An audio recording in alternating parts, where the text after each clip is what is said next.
എല്ലാ കൂട്ടുകാർക്കും പുതിയൊരു വീഡിയോയിലേക്ക് സ്വാഗതം. എൻ്റെ കുക്കിങ്ങും ദിനചര്യകൾക്കുമൊപ്പം നിങ്ങൾക്ക് ഉപകാരപ്പെടുന്ന ചില അറിവുകൾ പങ്കുവെക്കാനാണ് ഈ വീഡിയോ. പറയുന്ന കാര്യങ്ങൾ മാത്രം ശ്രദ്ധിക്കുക. വിഷ്വൽസ് ശ്രദ്ധിക്കേണ്ടതില്ല. എഡ്യൂക്കേഷണൽ പർപ്പസ് മാത്രം ഉദ്ദേശിച്ചുള്ള ഈ വീഡിയോ കല്യാണം കഴിച്ചവർ മാത്രം കാണാൻ ശ്രമിക്കുക. വീഡിയോ ഉപകാരപ്രദമാണ്, മറ്റുള്ളവരും അറിയേണ്ടതാണ് എന്ന് തോന്നുന്നുവെങ്കിൽ ഷെയർ ചെയ്ത് സപ്പോർട്ട് ചെയ്യാൻ മടിക്കരുത്. അപ്പോൾ നമുക്ക് വീഡിയോയിലേക്ക് കടക്കാം. പങ്കാളികൾ തമ്മിലുള്ള ശക്തമായ വഴക്ക് എങ്ങനെ പതിയ രീതിയിൽ അനുനയിപ്പിക്കാം എന്നതാണ് ഈ വീഡിയോ ഒന്ന് നിങ്ങൾക്കായി ഷെയർ ചെയ്യുന്നത്. ദാമ്പത്യ ജീവിതത്തിൽ പിണക്കങ്ങളും ഇണക്കങ്ങളും ഉണ്ടാകുന്നത് സാധാരണയാണ്. എന്നാൽ പിണക്കങ്ങൾ മാത്രമാകുമ്പോഴാണ് പ്രശ്നം വഷളാക്കുന്നത്.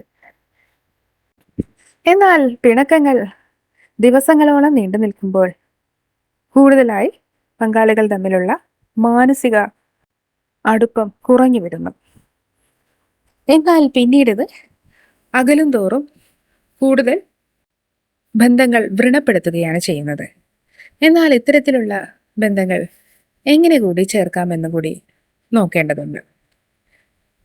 പ്രത്യേകിച്ച് ശ്രദ്ധിക്കേണ്ടത് പങ്കാളികൾ തമ്മിലുള്ള വഴക്ക് ഏത് വിഷയത്തെ ചൊല്ലിയും എന്ത് വിഷയത്തെ ചൊല്ലിയും നിങ്ങൾക്കിടയിൽ സംഭവിക്കുകയാണെങ്കിൽ മാക്സിമം അന്ന് തന്നെ പറഞ്ഞു തീർത്ത്, അഥവാ കിടപ്പറയിൽ നിന്ന് തന്നെ അത് പറഞ്ഞു തീർത്തതിന് ശേഷം മാത്രം ഉറങ്ങാൻ ശ്രമിക്കുക. ചിലർ ഇതിനായി സെക്സിനെ വില്ലനാക്കാറുണ്ട്. അതെ, പങ്കാളിക്ക് സെക്സ് നിഷേധിക്കുന്ന രീതി ഇതൊരിക്കലും ചെയ്യരുത്. പങ്കാളികൾക്ക് സെക്സ് നിഷേധിക്കുന്ന രീതി നിങ്ങൾ തമ്മിലുള്ള മാനസിക അകലം കൂട്ടുകയാണ് ചെയ്യുന്നത്. തുറന്നുള്ള ആശയവിനിമയം നടത്തുക. ആശയവിനിമയം തന്നെയാണ് ഏതൊരു പ്രശ്നത്തിനെയും പരിഹാരമെന്ന് പറയാം. തർക്കങ്ങൾ കൂടുതൽ വഷളാവാതിരിക്കാൻ മൂന്നാമതൊരാളെ നിങ്ങൾക്കിടയിൽ ചേർക്കാതിരിക്കുക. കാരണം മൂന്നാമതൊരാളുടെ ഇടപെടൽ ചിലപ്പോൾ തർക്കങ്ങൾ നിങ്ങൾക്കിടയിൽ കൂട്ടിയേക്കാം.